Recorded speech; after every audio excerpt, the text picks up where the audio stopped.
Ikaw ba ay nalulumbay? Kailangan mo ba ng kaibigan? Halina at sumama sa Barkadahan kay Kristo. At ngayon, narito ang mga kabarkada ni Kristo. Hello at magandang gabi po sa inyong lahat.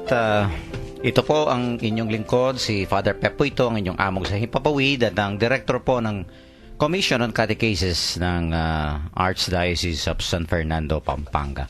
Ang inyo pong kabarkadahan kay Kristo. And of course, welcome sa ating pong Thursday episode ng ating popular na programa, ang Barkadahan kay Kristo. No? At nandito pa rin po tayo at nakikinig sa ating paboritong radio station, ang 91.9 Bright FM Friends tayo. No? And it's May 7, 2015. No? At mainit pa rin ang ating panahon. Yan. No? Talagang mahaba po yung summer. Yan. Okay. Sige, Sister Son, bumati ka muna sa ating mga listeners. Magandang gabi po sa inyong lahat. Ito po Sister Zon Kayanan, coordinator po ng Commission on Catechesis at co-host po ni Father Pep dito sa programang Barkadahan kay Kristo. Napakagandang araw po ngayon at May 7 at nasa ikalimang linggo pa po tayo ng Easter, Pasko ng Pagkabuhay. Yan. Wala ba tayong mga birthday ngayon? Walang i-greet ngayon. I think anniversary yata na the late Father Rudy ngayon, di ba? May 7. Parang, no? Mm-hmm. Yan. At, okay. ano ba, puro holiday pala ngayon. No? Holiday. Dito lang sa Pampanga. Oo. Jose Abad Santos. Day. Siya, no? Isang great Kapampangan. Yes. So, diyan yung dating bahay niya dyan sa malapit sa palengke. Dito lang siya. Okay. I could still remember that house, no? Pero, wala na yata yung house na yun, eh. So, Jose Abad Santos Day ngayon. Holiday sa Pampanga. No work yata sa mga offices. Yes. Kami wala, no? At, ano ba, medyo very slow lang ang ating araw ngayon. Oo nga. Dahil nga holiday, hindi masyadong busy. Ako'y nag-office lang. Yes. At of course, yung aking mga youth ministry, no, gusto kong batiin. At, okay. Kaninang umaga, nag-misa, and then, yun nga, no, yung opening ng aming Summer Sports Fest. Sports yan Fest. Sa Arzobispado de Pampanga. Mga kabataan, dahil kaya nakananing San Jose, That's right, no? At, marami silang activity ngayong summer, no, yung ating mga youth ministry. Pinaka-head pa rin nila si Brother Mike Flores. Yes, si Brother Mike. Okay, masipag na, yan. Tsaka si Sister Otey. Okay. Yan, Rochelle Baking. Congrats, Brother Mike, sa, ilang araw yan, Namong? Actually, one day lang. No? One day lang. Ngayong ewan ko, araw baka na to. Natapos na ngayon, no? Kasi okay. Nagpunta na ako rito kanina pa. Okay, diretso na tayo sa ating mga text line numbers, Sister Son. Okay. Text line numbers po, Smart 0918-351-8282, 0918-351-8282. Globe naman 0917-363-3738, 0917-363-3738. Okay, at para sa ating mga gustong sumali sa ating Connect Catechist program, no, just type REG and then space and then your full name and then slash the name of your vicariate, parish o your school o kaya yung address ninyo at ipadala po dito sa ating Globe number 0927-891-0966. No? Ulitin ko po 0927-891-0966. And once registered ay makakatanggap po kayo ng daily inspirational messages from the Lord, no? Napakaganda po mga mensahe yan. At kung may mga prayer requests, intentions, o kaya pasasalamat po, pwede nyong ipadala sa Globe number na yan, no? At isasali po natin sa ating daily masses dyan sa Arzobispado de Pampanga. At pinapasalamatan po natin si Sister Son Basco, no? para po sa kanyang pag-maintain, no, ng ating MSMS service para dito sa ating Connect Ka Katekista program.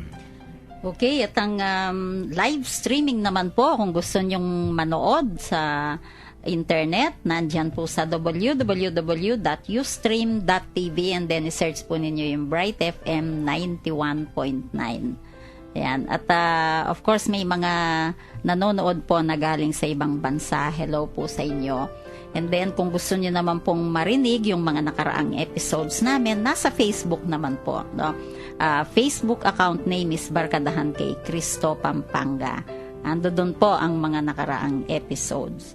And of course, thank you kay Long Pascual for maintaining our Facebook accounts. Okay. Ayan. Sige, Sister Son, at diretso na tayo sa ating gospel, no? Babasahin po sa atin ni Sister Son ang ating ebanghelyo sa gabing ito. Okay, napakaiksi po ng ebanghelyo ngayon. Of course, pagbasa galing mula sa ebanghelyo ni San Juan. Kung paano ako minamahal ng Ama, gayon ko rin kayo minahal. Mamalagi kayo sa pagmamahal ko. Kung isasakatuparan ninyo ang mga kautusan ko, mamamalagi kayo sa pagmamahal ko kung paanong isinasakatuparan ko ang mga kautusan ng aking Ama, at namamalagi sa kanyang pagmamahal. Sinabi ko sa inyo ang mga ito upang mapasa inyo ang aking kagalakan at maging ganun. Namin Panginoong Jesus. Okay.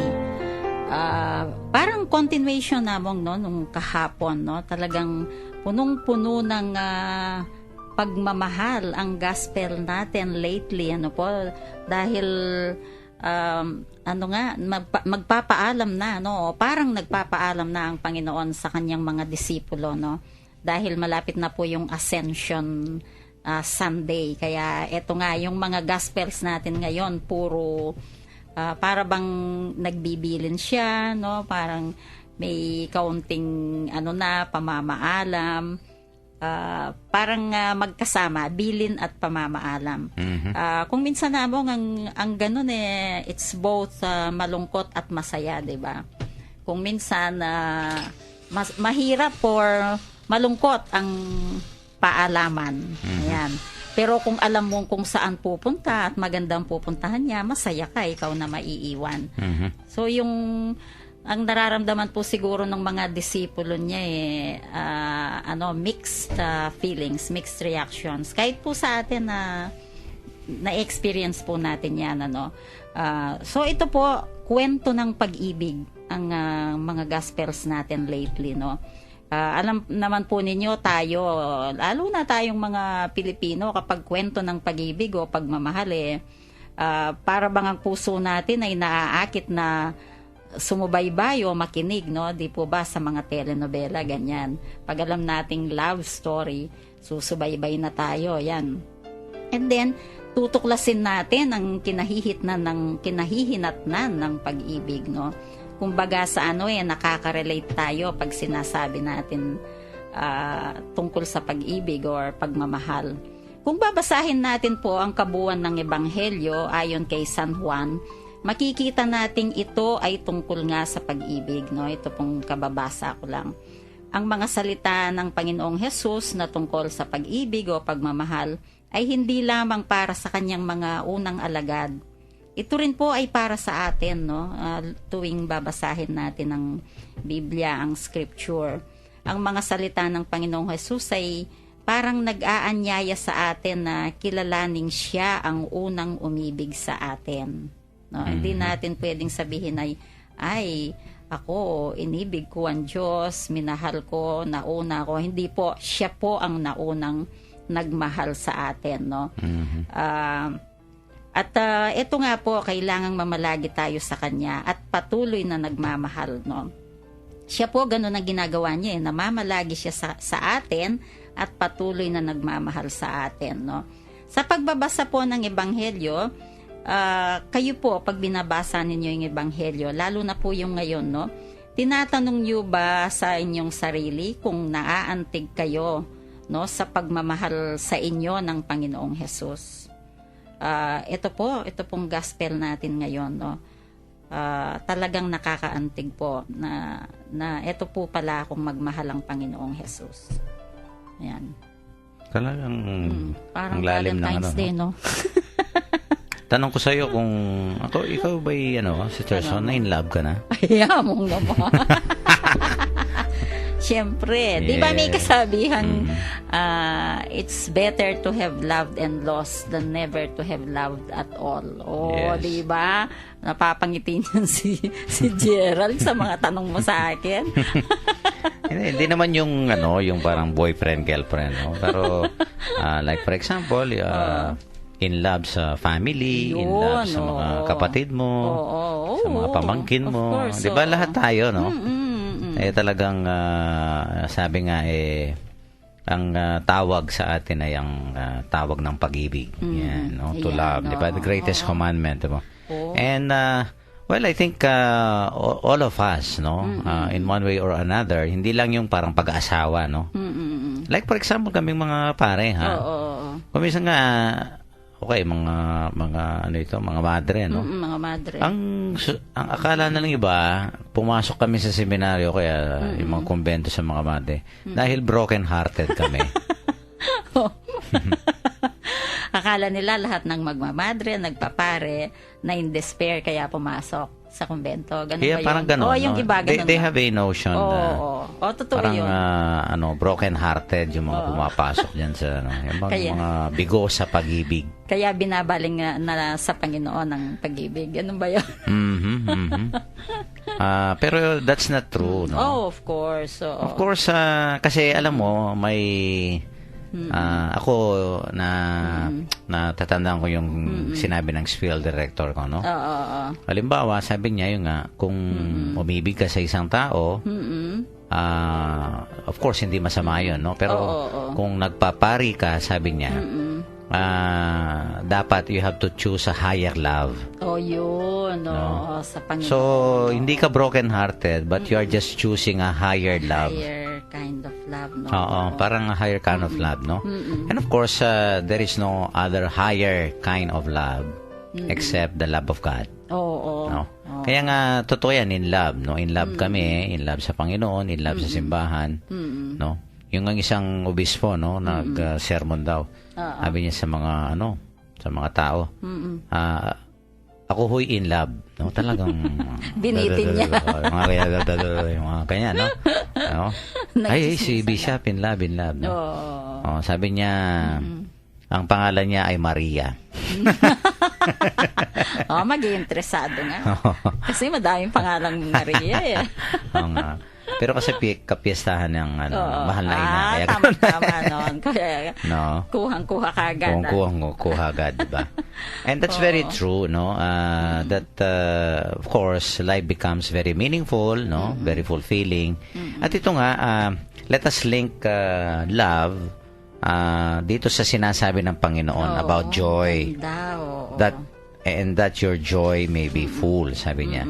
Kanina nga sa aking homily sa sa aking misa, there is a very strong connection between love and joy. Diba? Totoo mo. Because when you're in love, you're happy. Meron ba naman in love na malungkot? Ay, meron, bihira. Kasi usually, totoo yun, pagka nagmamahal ka, masaya ka. Kahit na hindi sa opposite sex, kundi friendship, ganyan. Masaya ka. Kahit na let's talk about married life, no? Ako pagka nag-interview ako ng mga kinakasal namin diyan, no? Ang dami kasing kasal diyan sa sa Arsobispado, naging parang wedding capital ng Archdiocese itong ating diyan, no? Yung ikakasal mo next week, mong binigyan ko ng kanina, ng seminar on confirmation. Ang dami, binibigyan ko nga ng yung pre-K na seminar, no? That's a requirement. I always feel, no, and of course see sa kanila na talagang yung masaya sila, no.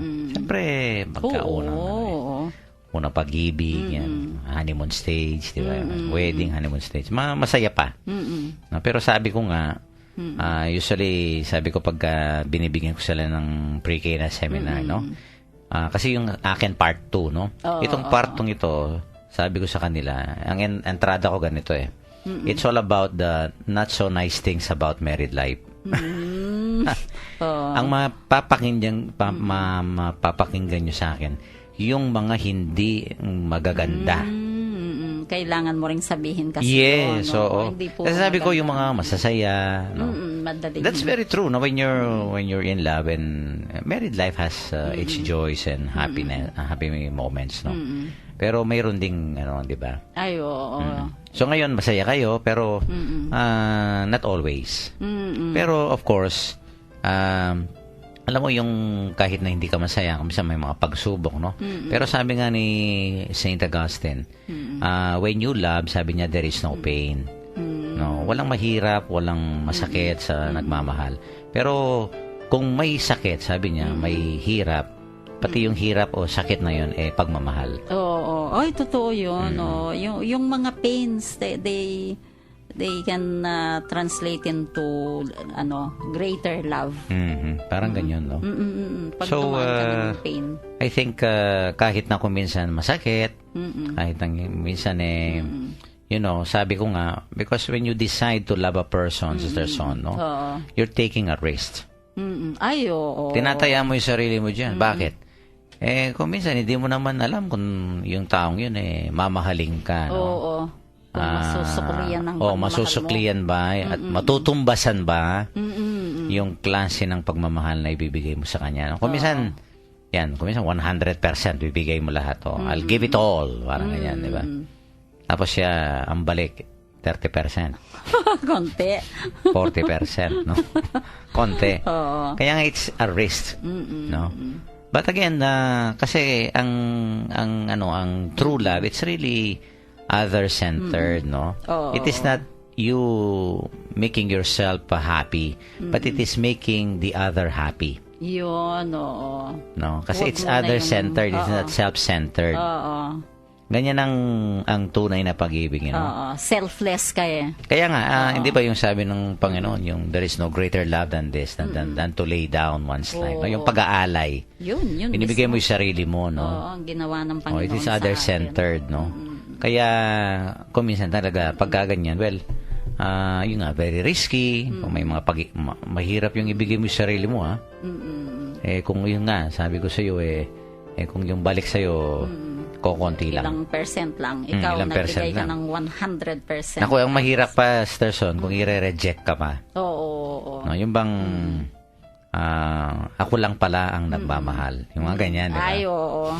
Okay, yung kantang, kaibigan lang pala.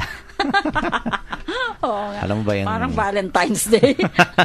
Kasi naman, ang gospel ngayon Diba? talagang puro pagmamahal. Puro love Abide in my love, sabi ng Panginoon. Oo. Diba? Remain in You my will love, abide in no? my love, Something oo. like that, no? And I think we ought to really fully, comprehend and understand ano ba talaga ang tunay na nagmamahal, no? And it's not, parang the absence of suffering, pain, hurt. Kung minsan kasama yan sa decision mo na magmahal. Oh, when you're willing to sacrifice. Kasi hindi madaling mag-sacrifice. Kasi sino bang gustong mahirapan? Ayoko nga magsakripisyo, sasabihin. Lalo na sa mga kabataan ngayon, di ba? Ayoko nga magsakripisyo kahit mahal ko siya. Ganun ang sagot ng mga kabataan Pero kapag ang isang kabataan na nagmamahal, sabi niya, sige, I'm willing to sacrifice. Mataas na yon. Mataas na klaseng pagmamahal yon. Hindi ba yung, I think, nung Valentine's Day, no? Kasama ko si Father Ariel, no? Yung the three kinds of love. Oo. Yung Eros. nag-gradyo kayo. Agape, Philos, and then agape. Oo. Yung Eros, yan, yung erotic love, no? Ano Yung pagiging romantic. selfish. No? Yung what you get, parang ganyan, no? May ganyan yung Eros, no? Kasi ego, parang ganyan, no? Tapos Philos means friendship. Friendship yung pagkakaibigan, ganyan, no? Filial relationship. Pero yung pinakamalalim doon, yung agape. Oo, pinakamataas na. Pag agape na mo, yan, yung sacrifice, yung sabi mo. you are willing to sacrifice na. Yung pagbibigay ng sarili. No? In spite of. Yun ang mahirap Oo. Hindi yung because of, but in spite of. I love you in spite of. Oo. At ganon nagmahal ang Panginoon sa atin. oo. Alam mo, magandang i-reflect mo yung apo, yung apo image, ang gandang i-reflect yun pag Friday. Nakikita mong nakahiga doon si Jesus, no? Hindi pwedeng hindi pupunta sa isip mo habang nakahawak ka sa kanya na eto siya namatay siya na for us dahil sa iyo. Tuwing pupunta ako sa Apo, ayok nga yung yung Friday talagang siksikan pero pag nagpunta ako doon ng hindi Friday, solong-solo mo si Apo, talagang makakapagdasal ka ng husto. Ang ganda habang nakahawak ka sa kanya kasi napaka-solemn nung moment na yun. Marirealize mo na ayan nga siya patay, no? Nakahiga, namatay, no? Shrine of the Holy Sepulchre.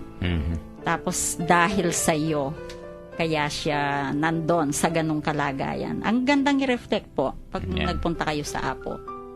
Kahit yun lang ang i-reflect ninyo. Parang yung lupang hinirang. Ang mamatay. Nang dahil sa'yo. Nak. How noble. Diba? Pagka ganyan, no? But that's love, no?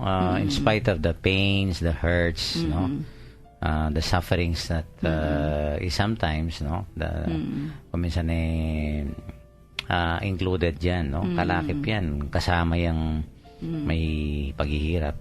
Pero sabi nga yung si St. Augustine, even the pain, even the hurt, no, is loved. Oo, no. Oo, kasi mas malaki at yung doon natin nakikita yung kahulugan ng ating buhay.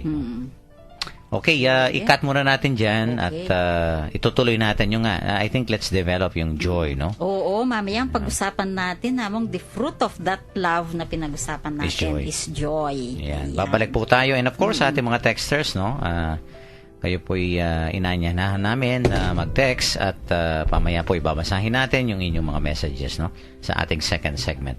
Let's take a break at magpatugtog muna po tayo ng isang religious song para po sa inyong lahat ito.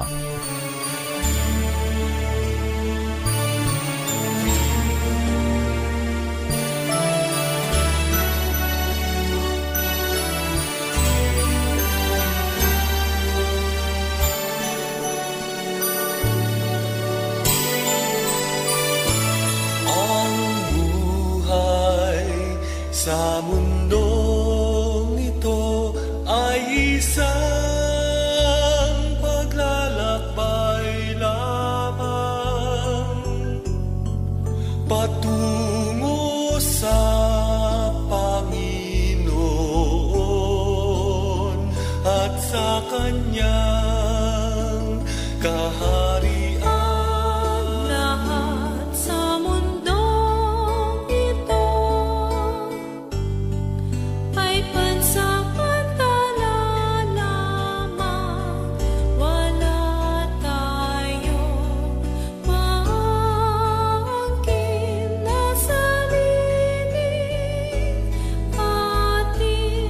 Kundi ang Kanyang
Nagbabalik po ang Barkadahan kay Cristo, ang radio program ng Archdiocese of San Fernando, Pampanga.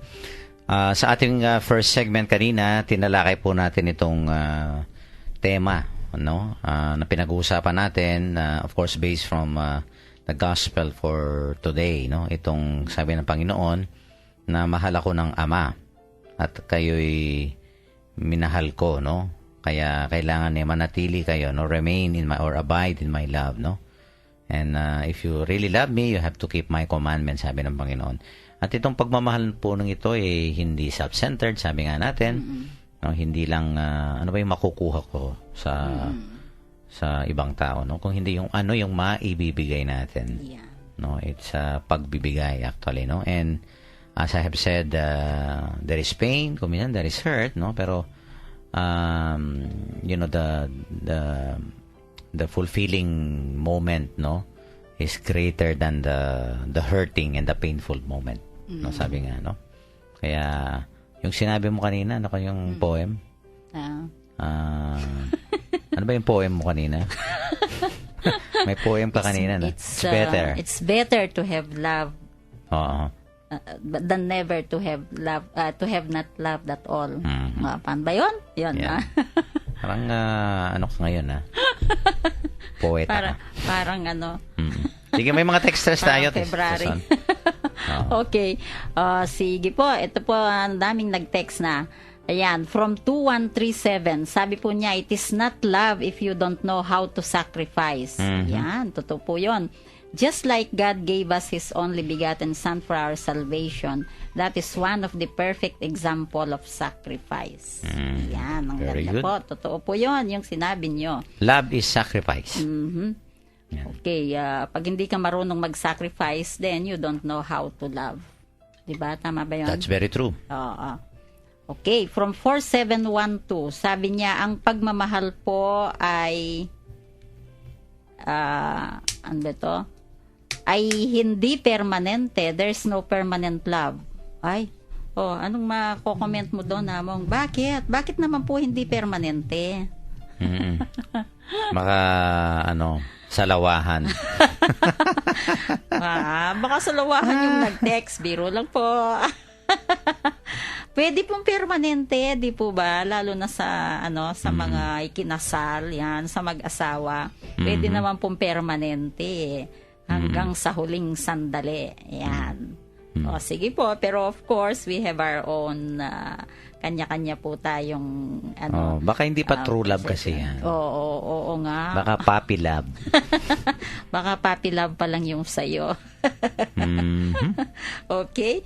So, meron pang isa. Dalawa pala. From 1886, Mayap Abengi po, pwede po ba akong magpa-prayer request? May final interview po kasi ako sa Monday sa agency abroad. Makapasa po sana ako. In Jesus' name. God bless po. Aldrin Macalino. Yan. Tandaan mo ang pangalan namang nagpapa-pray siya. Aldrin Macalino. Aldrin Macalino. Sige, yan. Aldrin, expect that and rest assured na kami mananalangin sa iyong para sa iyong intensyon, no? Okay, may isa pang texter mo galing sa youth mo sa Arsobispado na nagkaroon ng kanina? Sports Fest. Sports Fest, yan. From 9894, sabi niya, it's been a day. It's a very meaningful day. We show sportsmanship in each of the players.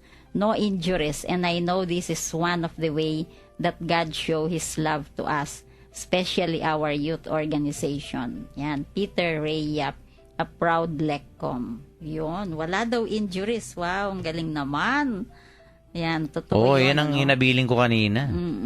Sa misa pa lang, sabi ko, huwag kayo mag-away dyan, ha? Ayaw kung may masaktan o kaya masugatan man, no? Although kung minsan hindi mo maalis yung sa sugat, no? But sana it's not dahil nag-away o kaya nagrambulan, no? Oo nga. Sabi ko, ayaw ko yung ganyan, no? And I think very very good naman yung aking mga members and officers of the Arsobispado Youth Ministry. Congratulations to all of you, ha? Congrats, Especially to the winners, Peter, no? Kanina kasi nanonood ako sa kanila. Tuwang-tuwa akong nanonood dahil sila ang saya-saya talaga nila. Okay. Sports Nag-e-enjoy. sila. Nag-e-enjoy sila walang kanina. napikon, walang injuries. Yan. Wala. Ganda Nagutom pagka lang ganun. sila. Alam mo yung mga bata pagka Oo. very active, no? Tapos madaling magutom. Wala nang gasolina. Okay, so Okay. ituloy natin. Sige, tuloy natin, Pinag-usapan Stress on, no? natin, Yan. Sabi ko kanina, the fruit of that love na pinag-usapan natin is joy. The yan. same joy that Jesus Himself experienced. Yan. Sige, kasi na-experience ito ng ating Panginoon. Yung pagmamahal niya sa Diyos Ama, kay God the Father, na palagi niyang binabanggit, no, sa mga Gospels. That same joy na na-experience niya. May story ako dyan. O sige, amo. Mayroon akong isang dating parishioner dyan sa experience ko ito, no, personal story ko dyan sa Santo Tomas. Oh, okay. Okay. Tomas. May ikinasal ako doon, no, at nung interview, usually I do yung individual interview, no, sa mga kinakasal. At hindi ko makalimutan, they were very young couple, no? At na-interview ko yung lalaki. Sabi nung lalaki, hindi ko makakalimutan ito. Minsan kinukwento ko sa pre-K na ako ito, no? Sabi niya, alam mo, Father, pasaway ako. No, lahat ng bisyo tinikman ko. Ano yung parang chick boy? No, magandang lalaking bata no? Pogi, ayan ganyan, no? Pero sabi niya, ako yung mabarkada. Tapos sugarol ako, no, tumador ako, Father, no. Tapos basagulero, ganyan, no. Palaaway, and then babayer po ako, sabi niya. Dahil ang dami niya mga girlfriend, no. Parang 2-3, no. Kasabay-sabay niya, no. Ganyan yung buhay niya, no? Pero he admits na problem child siya sa kanya. Anyway, yung mag-aasawa, no? Ang sabi niya, sinasabi niya, pero alam niyo ho, sabi niya, kahit na ganun ako, magbuhat nung nakilala ko itong babae ito, sabi niya. Yung ko, Father, at nagiba yung buhay ko, sabi niya, no? Yung nagkaroon ng direction, masaya siya. Tapos sabi ko sa kanya, kasi iho, sabi ko, nagmamahal ka. Oo. Yan, di ba? Totoo yun, Pag nagmamahal ka, stress on, automatic magbabago ka, no? And you find meaning and joy in life. Di ba? Yung gusto mo nang iwanan yung mga hindi talaga nagbibigay sa'yo ng saya sa buhay. Mga fleeting moment lang yun, di ba? Yung kuminsan panandalian lang. Pero ang tunay na pagmamahal, yan, hindi mawawala sa puso yan. At nagbibigay ng pangmatagalan, no? Na saya, di ba? Masaya ka. Pero, yun nga, when we talk about, yun nga, yung happy moments, no? Yung there is joy, hindi pwedeng walang mga pagsubok dyan, no? Pero sabi nga ni St. Augustine, as I have repeated, no? Even the pain is love, no? Ma-accept mo yun na that's part of loving. Pero, you can withstand, no? You can, parang, ano ba ito, yung mababata mo. Dahil makakaya mo kasi may kasama ka may kasama ka, may yun nga, may nagmamahal sa'yo at ikaw din may minamahal ka. Kasi dalawa na kayo di kagaya kung ikaw lang mag-isa, ganun. Pero pag dalawa na kayo, talagang mararamdaman mo yung stability, yung masaya. Kahit na sa di ba? Even in the family. You know, when there is an atmosphere of love in the family, masaya. Oo. Di ba? Kumisa nga yung mga teenager ngayon, no, yung complain nila, no, ayok kong umuwi sa bahay dahil nag-aaway yung mga magulang ko, no, o walang katahimikan. It's not, it's not an atmosphere of love that is being created, no, in the family. At pag walang pagmamahalan sa mga magulang, no, yung mag-asawa, tapos yun nga, yung mga anak, malayo ang loob nila sa mga magulang, hindi masaya. Kahit na mayaman kayo. Yung bang pagdating ng anak, magkukulong lang sa kwarto, no, hindi man kakausapit ng magulang, malungkot yung ganong pamilya. Malungkot. Oo. Kahit na sa simbahan lang, no, yung mga naglilingkod sa simbahan, kung hindi tayo nagmamahalan, no? Priest, laity, priest, Oo. ganyan, no? Laity to laity. Oo. O kaya priest to priest, no? Kung hindi kami nagmamahal ng mga pare. Ay, oo. Kung minsan Hindi may rin inggitan, kayo may... mag-enjoy sa ginagawa nyo Hindi sa kami ministry masaya. nyo. Hindi kayo masaya. Oo. Mm-mm. I think in any organization, o kaya nga family, community, Oo. very basic talaga na if you That will joy. find joy, no, and experience, no, joy, there has to be a very strong not only culture but the atmosphere of love, no, yung may pagmamahalan talaga. Oo. May nagsabi nga mong kapag daw hindi ka na masaya sa trabaho mo, resign. Grabe naman yun, ano? Resigned. Kung mayaman ka. Oo. Titiisin mo na lang. Oo. Pero mas maganda kasi yung pagpasok mo sa office, masaya ka na, ano, yung mga kasama mo, tawanan kayo, yun. Masayang opisina. And you know, ang isang nakikita ko sa ating gospel pala, no? Actually, this is kaya nga, if you keep my commandment, it's a commandment. Yun, It's not an invitation na parang, ang invitation kasi, you can, ano ba ito? You can say no or yes. Di ba? Oo. Pwedeng hindi, pwedeng oo. Yan ang invitation. But this is not an invitation. It's a commandment. Meaning to say, Yun nga, no, kailangan mong gawin. Oo, commandment para siyang batas na kailangan mong gawin. Kaya nga yung obedience ang importante dito, no? So, parang it's non-negotiable. Hindi pwede bang hindi ako magmahal? Ay, parang sabihin ng Panginoon, hindi pwede. No? Parang it's a commandment, no? Let's face it, it's a commandment. And we have to keep and obey this commandment. If we want, yan, to abide, to remain. Oo. No, ito nga yung sinasabi nung first letter of John last Sunday. Sabi niya, keep my commandments so that you will remain in me. Remaining in love through obedience. That's right. Yan. So, ito huy, parang, parang alternative ba? O optional? Yung iba kasi, ano ba yan, optional? Pwedeng gawin, pwedeng hindi gawin. Ay? Yun nga hindi optional.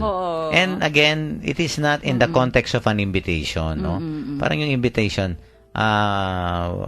parang yung, you're invited, no? To a wedding party, for example.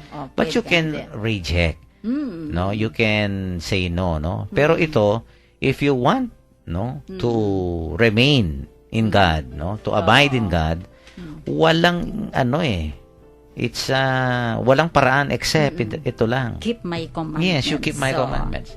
Ngayon, kung hindi mo gagawin, wala. Hindi ka magre-remain sa Diyos, no? Sabi ko nga if there is another name, no? Para sa Diyos, alam mo kung love. Yun. Because sabi nga ni St. John, God is love. Ang Diyos ay pag-ibig. Di ba kinakanta natin yan? Oo. No? Pagkat ang Diyos natin, Diyos ay pag-ibig. Sa elementary, magmahalan tayo at magtulungan. Gusto ikanta yan ng mga bata, Oo. Yan ang if God has another name, no? Walang iba kundi yung love, pag-ibig. Tsaka yun nga ang nasabi natin kanina, magkasama yan. Pag may pag-ibig, may joy, may happiness, no? At yung joy daw yun, Among, na binibigay sa atin, it is not meant to be kept, no? Binigay tayo ng saya ng Panginoon, joy. Huwag nating itago yun. It should be shared. Yan. That joy that is given to us is not meant to be kept. I-share natin. Actually, madaling makahawa ang joy, ang happiness, di ba? Pagka tumatawa ang tao, ang daling mahawa ng mga kasama niya, di ba? Kaya ikaw ang dali mong mahawa pagka may tinatawanan ako, Kung minsan pag sumobra yung tawa ko dito, nadadala ka din, nahahawa ka. Mm-mm. Kasi yun po ang ang happiness. Madaling makahawa talaga. Oh, sige. Hindi ayoko 'yung sakit ha. Basta't joy at saka love okay lang. Oo, yun Talaga. Natandaan ko minsan nagkaroon tayo ng lal kasi may tinawanan ako, ang dali mong nahawa. Hindi ka makapagsalita. Yan It is ang contagious, sabi nga. No? Uy, mga ano ngayon ha, ang daming nagkakasakit ha. Sana wag niyong yung kung may sa init. iahawa ka, yung love na lang at saka joy. Oo. Di ba? Yan, yung tawanan. Ayan. Oo. Kaya, it's really wonderful that we always, experience the joy of loving. Oo. Di ba? Talagang, yan, punong-puno ng ang kahulugan ng buhay natin pagka ganyan. Yan. Yan. Okay. Closing, Okay, at ating i-conclude, Sister Son, ang ating napakagandang episode ngayon, kahit na maikli lamang, with a very beautiful concluding prayer. No? Okay. Lord Jesus, may I always grow in the joy and hope which your promises give me. Inflame my heart with love for you and your ways, and with charity and compassion for my neighbor. May there be nothing in my life which keeps me from your love. Amen. Amen. Okay, may humabol Humabol pa, yan. si Brother Amando. Okay. From 1613, sabi po niya, kaganda po among ng paliwanag ninyo. Between ng invitation and a command. Okay. Ayan. Yan. The latter It's is non-negotiable. absolute, not Oo. negotiable. Yan, non-negotiable. We have to obey if we want to remain in Him. Salamat po. Si Brother Amando pa rin po ito. Ayan. Brother Amando, maraming salamat Thank you po. At sa mga keep on sharings texting us, dahil ninyo po. talagang nakaka-inspire po pag may tinatanggap kami mga responses, at mga insights po from our listeners. Thank you ho, Tatay Amado. Yan. Medyo dumami ngayon ng texters natin. Yan. Okay. May news ako may Okay. announcement pala. From Brother Pat, Sabi niya, the Commission on Filipinos Overseas or CFO in cooperation with Holy Rosary Parish, Pampanga Migrants and Pampanga Migrants Desk will conduct a community education program on migration in the province of Pampanga on May 8. Bukas na ba yun? On May 8, 2015, 3 p.m. to 5 p.m. at Holy Rosary Parish, Bishop Conference Room. This activity seeks to assist prospective migrants in making informed decisions regarding settling abroad, as well as generate community involvement on migration concerns. Okay. Yung mga PAMD yan. So, May 8, May 8, 3 p.m. to 5 p.m., Holy Rosary Parish po. Okay. Yan. Thank you. Paalam ka na, Sister Son. Okay, maraming salamat po sa inyong mga walang sawang nagte-text sa amin at nakikinig. Thank you very much po from the bottom of our hearts. We thank you. Bye-bye po. Salamat and good night. At huwag po nating kalilimutan itong greatest commandment. Sabi ko, it's not an invitation. Kung gusto po nating manatili sa ating Panginoon, let us always keep this very, very important and the highest, greatest commandment, to remain in love, to love God above all things, and especially ang ating pong mga kapwa-tao. It is only in that sense that we can truly abide and remain in God. At naway sana po sa ating mga puso ay punuin tayo ng tunay na pagmamahal ng Diyos. Ito po si Father Pep Bacay, ang director po ng Commission on Catechesis ng Archdiocese of San Fernando, Pampanga. Muli pong bumabati sa inyo ng isang magandang gabi. Ingat lang po at maraming salamat po sa inyong pakikinig. Okay.